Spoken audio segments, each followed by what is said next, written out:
E fala sério. Esse é um momento de encontro que é decisivo.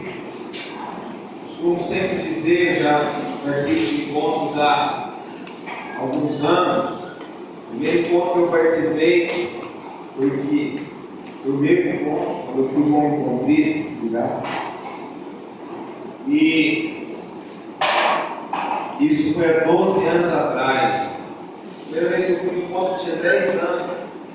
E de lá para cá foram mais de, se eu não me engano, 70 ou 80 encontros como esse. Eu participei de encontros como esse no Brasil, fora do Brasil, aqui em Goiás, fora de Goiás, aqui em Goiânia, fora de Goiânia. E todos os lugares onde eu tenho participado, que eu tenho visto, é que o encontro ele não muda muito. O encontro ele é uma até a libertação. E depois da libertação ele se torna outro completamente diferente.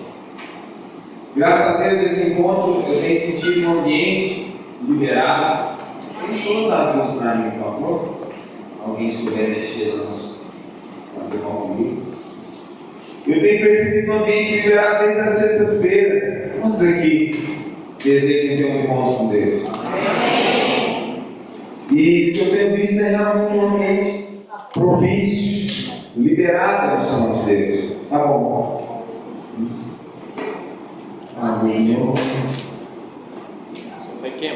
Mas, se Deus já tem fluído até aqui agora, nesse encontro, pode deixar, melhor que desligar o som.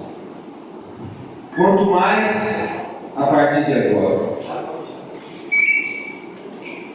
O diabo e o mundo espiritual não são história da carochinha. O inimigo é tão real quanto você possa imaginar. Eu gosto sempre de usar a ilustração para aquele filme Matrix. Quantos aqui já assistiram aquele filme? Então você deve se lembrar que lá no Matrix as pessoas acham que o mundo imaginário é o mundo para o qual eles vão quando eles se conectam. Mas na realidade eles descobrem com o tempo que o mundo imaginário é o mundo que eles estavam vivendo e que o mundo real é que era a Matrix. Talvez você não saiba, mas o mundo espiritual é muito mais real. Olha para cá. Esse jogo de luzes aqui é só para fazer você olhar para cá. Abrir as cortinas da última ali, das últimas, e aí ilumina um pouco mais. Não há tudo não, porque o calor não entra. O mundo espiritual ele é muito mais real do mundo natural. O mundo espiritual ele existe. Eu sei que quando nós falamos às vezes de demônios, nós falamos de Deus, nós falamos do céu, nós falamos das coisas do alto, às vezes isso se torna algo como que uma história ou uma ilustração na nossa mente, ou uma mera ilustração para que você imagine algo, né? Mas o mundo espiritual é real, o diabo é real. Eu sempre tenho visto as pessoas tentando evitar falar do diabo. Porque dizem, não vou falar do diabo não, porque a nossa negociação com o diabo é o seguinte: eu não mexo com ele, ele não mexe comigo. Ele fica no canto dele, eu fico no meu. Nem eu falo dele, nem ele fala de mim, tá entendendo? Então nós temos esse acordo. Mas sabe, não existe acordo com o diabo, não existe acordo com o faraó. Ou você se posiciona, ou o diabo vai atacar você. Talvez você pense, não, mas crente fala demais do demônio, eu vim enquanto foi para falar de Deus, eles vão ficar falando do diabo. Mas sabe, Jesus falou mais do diabo do que de muitos outros assuntos. Isso também é para chamar a sua atenção. Jesus falou do diabo mais do que muitos assuntos. Jesus falou mais do diabo mais do que muitas coisas que você acha que deveria falar.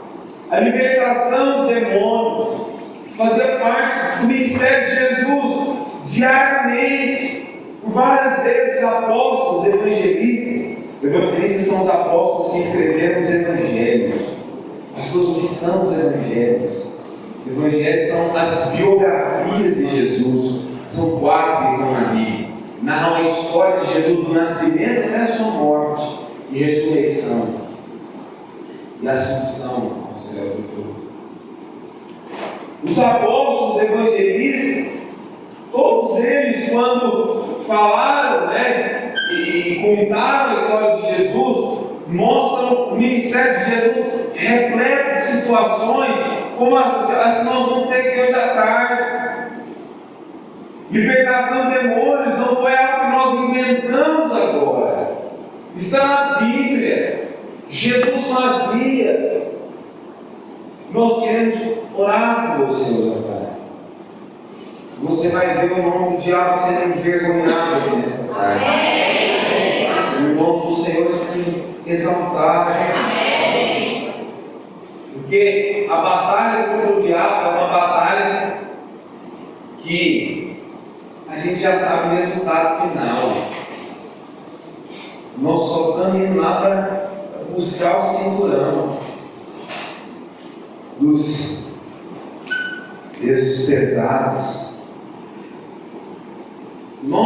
Essa batalha já é nossa, meu irmão. E não falar do diabo, meu irmão, não exime você de ser atacado por ele. É como alguém que diz assim, presta atenção aqui.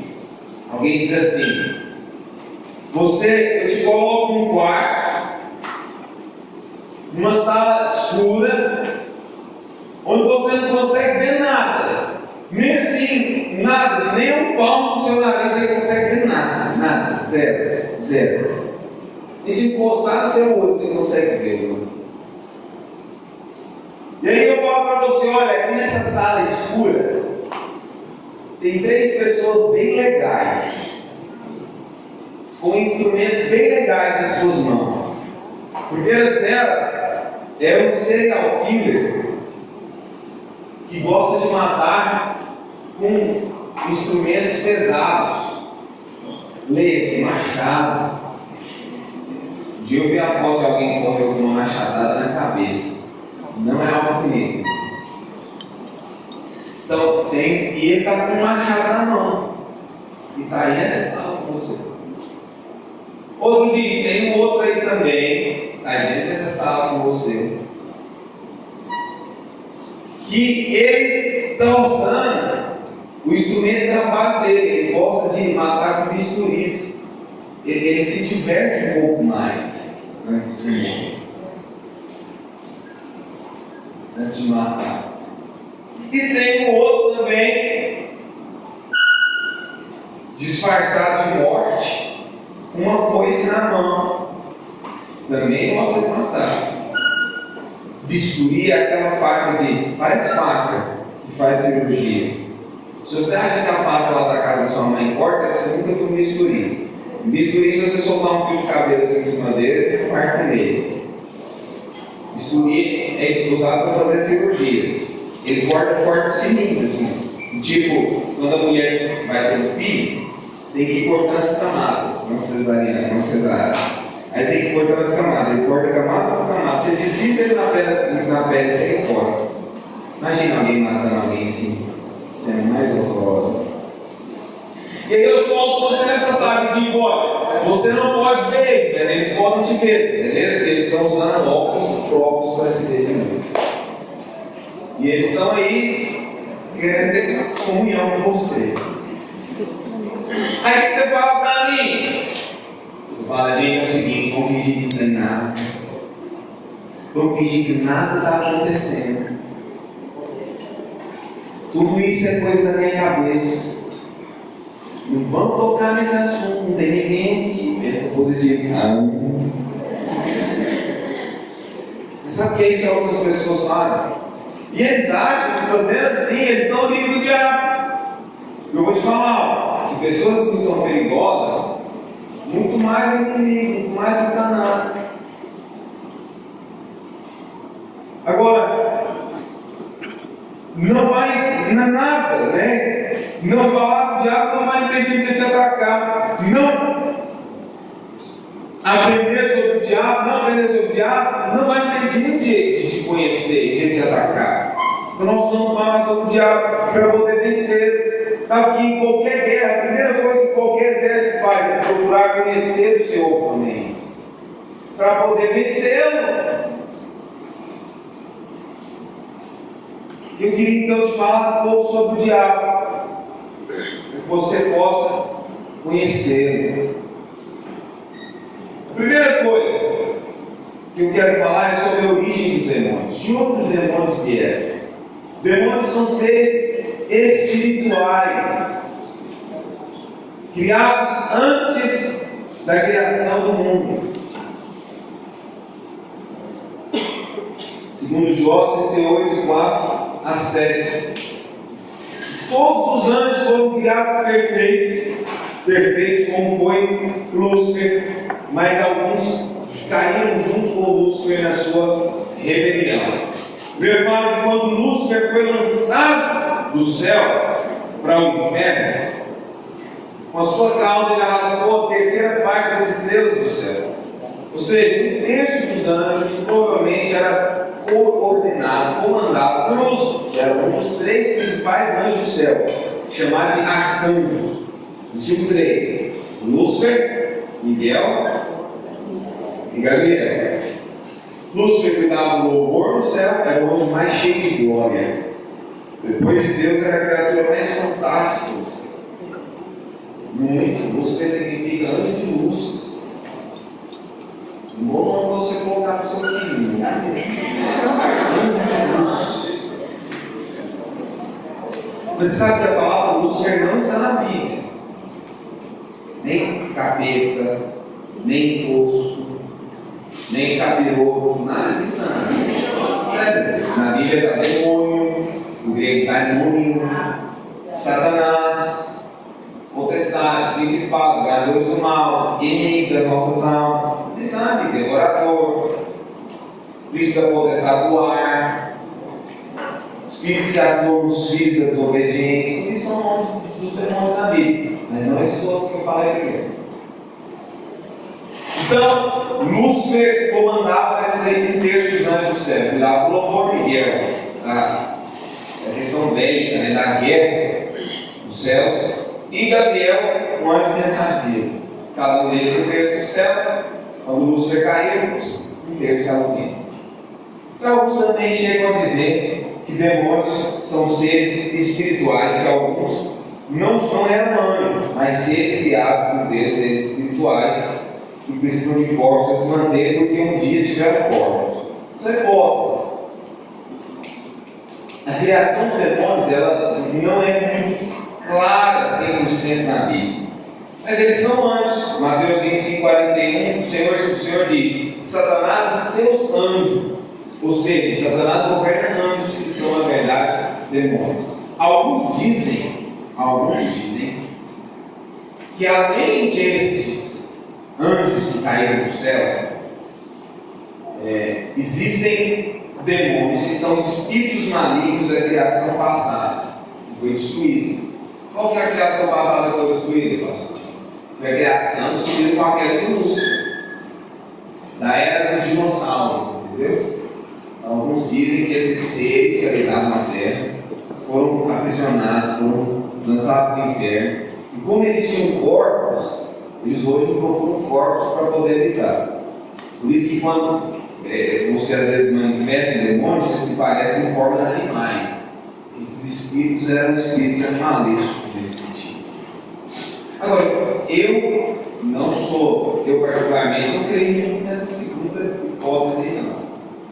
Eu resumo a minha fé em crer que demônios são lança-caídos. Isso. Você quer saber? Alguns teólogos, estudiosos da Bíblia dizem isso também. Isso é qualquer importância eu saber isso. Você conhecer o seu inimigo, você poder lutar contra ele. Bom? E porque sabendo disso, você vai entender que o anseio do diabo é habitar em corpos. O diabo, ele vive ao redor da igreja procurando alguém que dê uma brecha para que ele possa entrar naquela vida. através da possessão. Nós vamos falar das formas do diabo atuar na vida de alguém. Bom? Porque sem que ele esteja na vida de alguém, ele não pode se manifestar. O diabo não se manifesta a não ser que seja através de um corpo inanimado. Você já estudava vírus na escola? Quem já estudou vírus na escola? O diabo é mais ou menos igual um vírus. Fora do corpo, o vírus tem igual forma, você lembra? O vírus tem a forma de um cristal. Nem no reino vivo é uma discussão se ele é do reino dos seres vivos ou dos seres inanimados, né? Tem qual é o nome? Você está estudando, deve saber. Agora, para ele poder adquirir vida, o que um vírus precisa? Ele injeta dentro de uma célula e se multiplica lá dentro. Não é verdade? Você nem sabe o que eu estou falando. Explicando, isso é um vírus. O vírus funciona assim. Por isso, irmãos, quando você toma uma injeção lá, estão se injetando o próprio vírus da doença dentro de você. A misericórdia. É verdade? Por isso que teve uma guerra da vacina, as pessoas tinham medo, né, nas primeiras injeções, porque o próprio vírus está dentro de você, só que na forma cristalizada, para que as células ataquem, reconheçam e se preparem para porventura um ataque posterior. Por isso que a vacina te protege. Ela aumenta seus anticorpos naquela direção.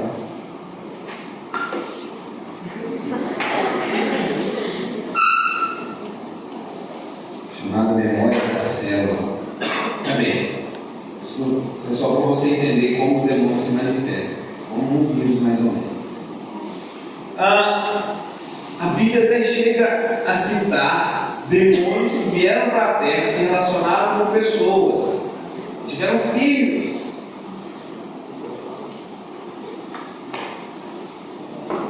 Tais demônios estão aprisionados. Apesar de que hoje em dia há pessoas que dizem ter tido relação sexual com demônios. Mas eu prefiro acreditar que hoje, quando isso acontece, não é o próprio demônio, mas uma pessoa possuída, né? Tem se relacionar com aquela pessoa.